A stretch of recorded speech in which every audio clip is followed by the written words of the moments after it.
মহারাষ্ট্রের জনপ্রিয় এক ফুড আইটেম হলো থেচা। এই থেচা সাধারণত বাদাম, রসুন, কাঁচা লঙ্কা আর ধনেপাতা হালকা করে ফ্রাই করে নিয়ে সেটাকে থেঁতো করে রান্নায় ব্যবহার করা হয়। তো আজ আমি বানাবো থেচা চাউমিন।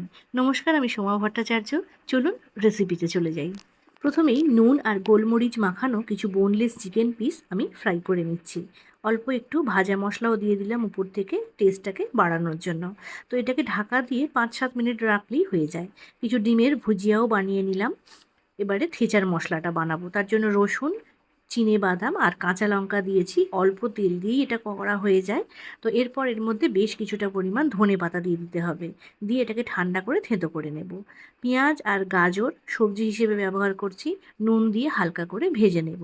ঢাকা দিয়ে দিলে তাড়াতাড়ি হয়ে যাবে। থেচার যে মশলা সেটাও এর মধ্যে দিয়ে দিলাম। দিয়ে ভালো করে নাড়াচাড়া করে সেদ্ধ করে রাখা চাউমিনগুলোকে ওপর থেকে দিয়ে দেব। পরিমাণ মতো একটু নুন দিয়ে দেব, ভাজা মশলা দেব, একটু সয়া সস, টমেটো কেচাপ এই সমস্ত কিছু দিয়ে ভালো করে সব কিছু মিক্স করে নেব।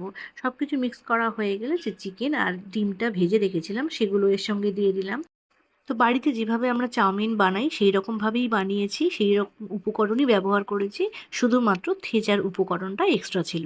তো নতুন একটা রেসিপি শেয়ার করলাম, কেমন লেগেছে আমাকে জানাবেন। ভালো লাগলে একটা লাইক করে পাশে থাকবেন। আজ তাহলে এই পর্যন্ত।